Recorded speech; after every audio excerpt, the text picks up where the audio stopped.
What up, world? Episode 3 of A Culture Conversation featuring your host, Twin GQ, aka Quarantine Man, aka the athlete entrepreneur. Thank y'all for tuning in. We got a special live lineup for you today. We got some special guests that can come here and bless the platform. So y'all better be ready, man. I got my Pinot Noir here. Let's get it, man. So I got like three to 5 minutes before I bring the first guest on, and you know, bless you guys with some gems. So just vibe and enjoy this day. So today our first guest is gonna be Andy. What's with Andy on Instagram? Who is a digital storyteller. He actually attended Ryerson University where he finished up in business, and he entered the realm of the media personality route, and he's been able to use his Instagram to tell defining stories, and he has great skits of the African uncle and the certified Toronto hoodman, which is one of my favorites. So it's a blessing to be able to utilize different gifts during this time, and for a lot of other people that are kind of looking for entertainment and sources of that matter, you could kind of turn to Andy, and he never fails to put a smile or a laugh for his audience. So it's dope, man. I'm humbled to have guys like that on the platform, as well as B and Ian. We got some live stuff today. It might go 3 hours, so y'all let me know if y'all ready. The world of sport and business, right? So that's the whole premise of this whole thing, and that's the reason why I'm starting different things like a podcast and stuff. Because if I could share my experiences and the wisdom and my knowledge, that to me is legacy. Legacy is not what I've earned; it's what I've learned. So if I've learned so much, what difference is it to me if I can't give it back to somebody that needs it? Because there's gonna be a kid, like growing up in the hood. It's a cycle. You know what I mean? You see kids that you aspire to be when you're growing up. You aspire to be the OG, and then you get to the point where you make it and you see the OG and he's still at the same spot he was 15 years ago. Exactly. You get You're what at I'm the point right saying? now where you realize you're the person who's kind of like calling shots. You're the person now who's setting the trends. You're the person now who kids are looking at and they're like, I want to be like you. So a lot of times, like, people don't really think about these type of things. Just age just starts to come, like that. The age just like it just starts to add up. You know what I mean? And like it comes to a point where you don't really take the time to actually analyze like what you do has influence, what you do has impact. Like even for me, like when I make these videos, a lot of times a lot of people toss me like ideas that they want me to make and stuff like that. But like one of my biggest things was I want like a lot of my videos to be seen from my lens. But then when you make things that are timeless, I feel like as you grow, you can literally pull it back out the bag and just drop it again. You know what I mean? Absolutely. I feel like things that are great, they just appreciate. So regardless of whenever you put it out, because there's a lot of people I feel like they're putting out stuff that is very high level content, like in terms of like artists, digital artists, all that sort of thing. But then not the thing is that not enough people see it, so then they feel as if their work is not respected or their work is not good. But that's usually not the case. And literally just comes out sometimes just the right person seeing it. You Absolutely. know? Yeah, and it's funny you say that, because when I first initially started my company and I had my my plans and my visions, I Mm, think one of the things that was kind of difficult as starting, as a artist, and when I started my writing thing and working alongside in the sports marketing industry, is I had a lot of dope ideas, and I felt like a lot of people wasn't really trying to help out or support what I was trying to do. And I think mm-hmm. I spent more time at the time, just, it hurt the fact that I felt nobody was supporting, Yeah. and I was so passionate about these things that I wanted to, implement and put into plan. And, I remember having a talk with a couple of my good friends, and they used to always say like, yo, man, like if you're going to be worried about, people not supporting you, then it's going to be hard for you to focus on the people that do support you. Yeah. What everybody else is gonna like, and you start to try to think like, should I keep doing things for approval of others? But ultimately, I always say, man, like when you do things in the world from a good and genuine space, bro, longevity is going to call and things are going to start to Mm-hmm. happen. If you're only ever going to get into the business of media or sports or acting or whatever you're doing, there's going to be a million people trying to do what you do. So it's like, what's going to separate you? And, are you doing it for the right reasons? You know what I mean? Yeah. Are you going to still, like I told you last week on the phone call, I said, are you still going to make your videos knowing that you're not getting paid and you're not getting a Mm-hmm. million views? Are you going to still put in the same energy and effort as it is when you make it? And now you're like, for an example, Because at the end of the day, business relationships can solely be built on business. And when business does not go well, I feel like then those relationships can fall apart. But when you have nurtured those personal relationships, those people will help to support you during those moments. It's kind of like having that core fan group or that core support group. You know what I mean? It's like your family. You already know, like, if you're absolutely, on the road, your family, your cousins, or whatever are going to pick you up off the ground regardless. absolutely, You know? yeah, So I feel like really nurturing those relationships and the business and especially the personal, because the personal is, I feel like, are the people that are actually really in your corner, regardless of your business, regardless of what you absolutely, actually do in yeah, life, and that comes back to sports, right? Because like a lot of literally most of the friends I've ever made in my life was through basketball, and then later on in life, it started to, I guess, progress. You know what I mean? But it literally starts with basketball, and then from there, that's what built self confidence. That's what built my ability to speak with people, build your leadership skills, and then from that, you learn how to brand yourself because a team is a brand. You know what I mean? Watching how a team moves, you see how people they're always, if they're in Jordan, they're all Jordan, all Nike. You know what I mean? Same tracksuits, right? But it's literally all comes down to basically focusing in on all of those personal connections because without those, you're not going nowhere. You know what I mean? And the thing is, sometimes you can get somewhere, but at the end of the day, it's like every single time you reach every time you reach a platform, you're bound to fall. So it's a matter of how far are you going to fall? You know what I mean? And when you have those absolutely. personal connections, or you grow with people who are personally connected to you, when you are falling, someone's gonna actually stick their hand out to pull you back up. You know? So I feel Yeah, like it's just, I don't know. I feel like for me, a big thing is definitely personal connections and business connections, but more so on the personal connections. yeah.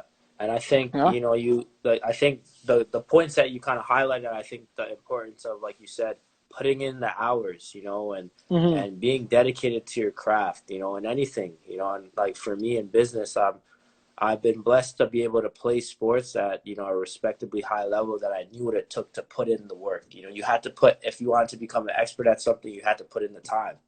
So now Mm-hmm. transcending into the business world, it's the same thing. You know? So that was our first guest. What's with Andy? I hope you guys enjoyed, his 35 minutes of gems and his story personally. And I would love for you guys to follow him. So now we're going to bring on our second guest, Mr. NBA League Fits himself, Ian. Hey, what's up, brother? What's going on, man? Just, I decided to stay in today again. Yeah, yeah, yeah. How's it treating you out in LA? How's the Corona season going? Um, I'm not gonna lie, it kind of sucks because it's not like it's like 40 degrees outside. Like every day I look outside and I'm like, dude, I'm like 20 minutes from the beach. I could be out there getting tan right now, but Yeah, nah, I'm like inside running my AC instead of being out in the sun. But yeah. Talk about temptation, bro. Living right by the beach during these times, man. And everything right. being closed and basketball, like them covering up the hoops, man. It's different. That kills me. The covered up basketball hoops, man, Yeah, that kills me. The apartment next to me got a little half court on the roof. And I yeah, was like, word, I'm gonna start just, hop over that building and start hooping there. And they even shut that thing down. I'm like, yeah, dude, yeah. They're on. I think it's me, but everybody's jumper when we get back, like everyone's gonna be starting from like square one again. Yeah, no disrespect to Ben Simmons, but we all gonna be Ben Simmons for a little bit. That's messed up, but you're not lying. Yeah, yeah, yeah. So, yeah, for those of you that don't know, or for our audience that doesn't know a little bit of who you are and what you do, just kind of use the first 2 to 3 minutes to kind of introduce yourself, and you know, I'll kind of go from there. So, I think everybody that I know probably knows about what you've created. So, I think it's good for you to kind of share that story. Yeah, for sure. So I'm a creative and social producer at Slam. So I was working part-time for Slam in college. I was doing like 1 or 2 nights as like a night fits thing, which is like our fashion vertical for people who don't know. It was like we have a sneaker page, we have a high school page, we have a women's basketball page. It's like, but I think the big thing that's like, sneakers are such a big part of basketball culture. It's like, it kind of like blew my mind. I think a lot of people is that like, how does like a basketball fashion page not already exist? So you're looking around, you're like, this isn't a thing. Yeah, absolutely. And like it took off like overnight. That was kind of my foot in the door at Slam, was being able to run that account. And I never could have imagined that it would be where it is like today. Yeah, it's crazy, man, because I think one of the things that I've been consumed about whenever I started playing basketball for a little kid is, if you looked a certain way, everybody automatically assumed you were a good basketball player. If you had the best shoes, or your team's jersey looked the best, you just had a confidence and a swagger that nobody can kind of take away from you. So I Nah, dude, think that's important. yeah, so I think when I was growing up, man, that was my whole thing is, I wanted my kick game to be, on fire, and, my attire to the game had to be on point as well. And I actually went to a uniform school in high school, so I Yeah. used to kind of look forward to the dress down days when we used to play in our gym and stuff, because you can kind of throw on your best fit and, be able to kind of share that sense of swag that you have, right? So I think it's Yeah. huge, and the NBA, has now have a driving, force of their culture through art and fashion and things of that nature. So it's kind of good to see with the creation of League Fits what, a lot of athletes and, entertainers are showcasing. So Yeah. it's, like I said, for you as well to be the brains behind the operation with the extension of your team, man, it's immaculate. It's cool. And like you were saying, like growing up, like how important it is, feel confident when you play. Like I think my favorite, dude, this was my Instagram bio in like high school, but it was Deion Sanders. He was like, you look good, you feel good. You feel good, you play good. You play good, they pay good. Absolutely. Yo, Yeah, there's a lot of facts to that, man. Like the tunnel is like the game before the game. Sports are so absolutely. mental. Yeah, and I think everybody can attest to that. Like, there's just that confidence that you have when you look a certain way. And, I always tell my friends, it's just like the guy that goes to the club that, he might not have, the greatest, contract or check, but if Hmm. he, puts together himself a certain way, he feels that at that moment, if he looks the greatest, like, no girl's going to turn him down, Yeah, and that's presentation is everything, bro. absolutely, man. And, you can kind of look, your perceived value, definitely in the industry that we're in the sports market is Yeah. definitely huge. So, I think, like you said, man, Dion wasn't lying. Yeah, that's a real. He's not a basketball player, but like he's a baller, dude. Absolutely. And I think he's one of the guys that kind of transcended, the fashion for the modern day athlete. So it's Hmm. definitely, something that, people should kind of, recognize and, pay homage. So Yeah. I'm gonna kind of turn to the debate about old school drip or new school drip. What are you a fan of, and what do you think is better or has bragging rights for that matter? It's funny that you ask because like for me, I think a lot of old school trends. It's funny like you bring it up because you saw the time travel series we just did on League Fits. So like Absolutely. now I feel like I was born in '97, so I wasn't around for like a lot of stuff. But now I feel like I'm kind of pretty informed by like what fashion trends through time. But like a lot of fashion today is actually going a little bit more like retro again. Like you're seeing like baggy jeans again, not like Iverson jeans or like MJ jeans, but Yeah. like you're seeing like a more like relaxed, like comfortable look that was more present in like the '90s. And like Mhm. that's my kind of swag, man. Like I don't like the real like form fit and stuff too, unless it's like a suit. But like Yeah. otherwise, I don't really like the real like form fit and stuff. So I'd say like old school, but old school is becoming the new school. You know what I Yeah, the mean? Brooklyn Nets game, and have Hove sitting a couple rows ahead of me, but it's just like he was an icon for me because he was the guy in music that was going to Sebastian Telfair's games at Lincoln in Right. '04, and then now having when he was a partner of the Brooklyn Nets, and everybody would always see him courtside, You know what I mean? And like I said, he had the famous line in Welcome to New York City where he says like he's front and center next to like Spike Lee. You know, I'm not hard to find me if you catch me front and center at the Knick game with like Spike Lee.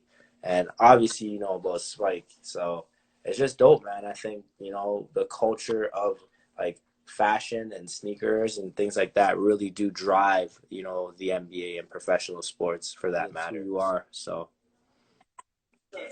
I don't really, you know, do the interview thing, but for you, you know what I'm saying? You know, born and raised in New York City, you know what I mean?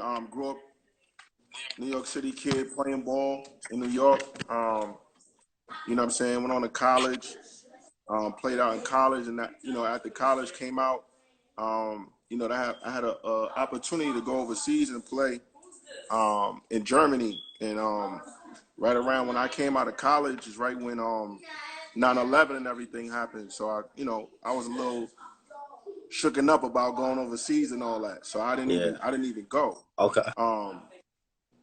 So you know, after that, came home and you know, started you know, helping out kids who basically was in the same shoes as me. The city. Yeah. So I seen a couple highlights and it was dope, man. You had like all the top kids from New York City playing that, you know, and I think that sense of community is huge. You know what I mean? I think for me personally, that's why I had so much interest of like starting something out in Toronto, but more respectively my neighborhood, because we had so much talent here. And you know, we just, you know, a lot of people were scared to kind of start something new, and they, you know, not trying to step on toes and things of that matter. But you know, for a guy like me, it's like I just wanted an opportunity to give guys that sense of like you could still hoop. Like, you know, people didn't really want to hoop because there was no opportunities. You know what I mean? You had a guy like me where I'm from Toronto, but I had to fly to like LA and New York to get a nice run to stay in shape because they didn't have anything back home. You know what I mean? And it's, you know, it's kind of sad that I had to see it like that. But, you know, that kind of opened my eyes to say like, yo, like I got to give me the idea to say like, yo, I want to start something back home where I can kind of put on for my neighborhood and give guys opportunities. And I'm heavily invested in the youth as well. I'm actually a coach for a U12 team as well. So, you know, those are the kids that look up to me and, you know, they see the things that I'm doing via social media. So to have them to experience things like that and see that they're going to be the future of the generation, man, it's kind of huge. So, you know, kudos to you with that, man. And, you know, like I said, when this COVID stuff all passes, man, definitely we're going to build. Oh, now we coming to Canada. Yeah, we gonna bring City of Mine to Canada. I know we spoke about that. You know, Melo and I, we went to Baltimore last year.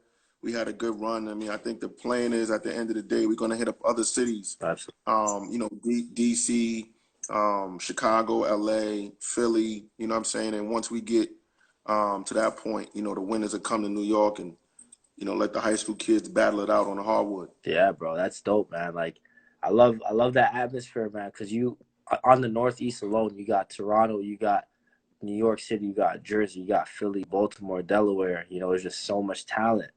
You know what I mean? And then taking it out like West, you know, you got, like I said, you know, you got LA, you got San Diego, you got stuff like that. You know what I mean? And then bringing it Midwest, you got Chicago, which is, you know, epicenter for talent. Like, you know, so it's just so vast, man. You got so much things and people that need that outlet. You know what I mean? And like I said, for kids, it's huge, bro, because I know for me, like growing up, I always wanted to play AAU just to play against the American kids, you know, and like if you're killing shit in your own hometown, it's like you wanted that reality check. Like, yo, let me play in New York to see if my shit is right.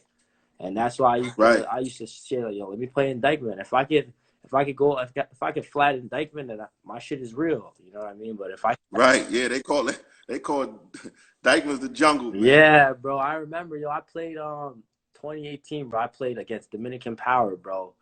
On a Friday night lights, bro. I'll never forget. They brought Trey Burke, bro.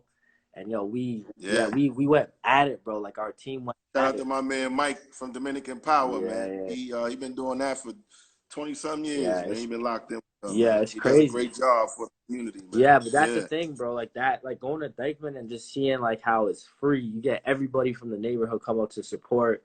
You got the people from the projects coming. It's like it gives them something to look forward to.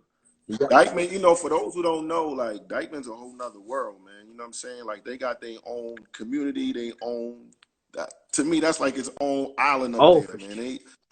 The support they get up there is crazy, man. yeah, bro. I'm telling you, Dykeman is different, man. The culture out there is different, and it's just like I said, they show that sense of community. I think going over to Dykeman all the time, like every time I'm in New York, it doesn't matter. Like I have to go to Dykeman to get the food or just to kind of see the culture and then the community, man. They have a strong sense of community out there, so it's good to see what the League of Dykeman has been able to do through the test of times, man. And like I said, the mayor's been doing incredible work there, and a lot of the people at Nike as well. So, Yeah, facts. No, I think for years, Dykeman's been dominant as kids, adults. Don't ever get discouraged when you're trying to follow your dream or build something. A lot of times, I remember when I first talked about starting Miami Pro, people laughed at me. You know what I'm saying? They thought I was crazy because, I'm from New York trying to go to Miami. He's like, what is this guy doing?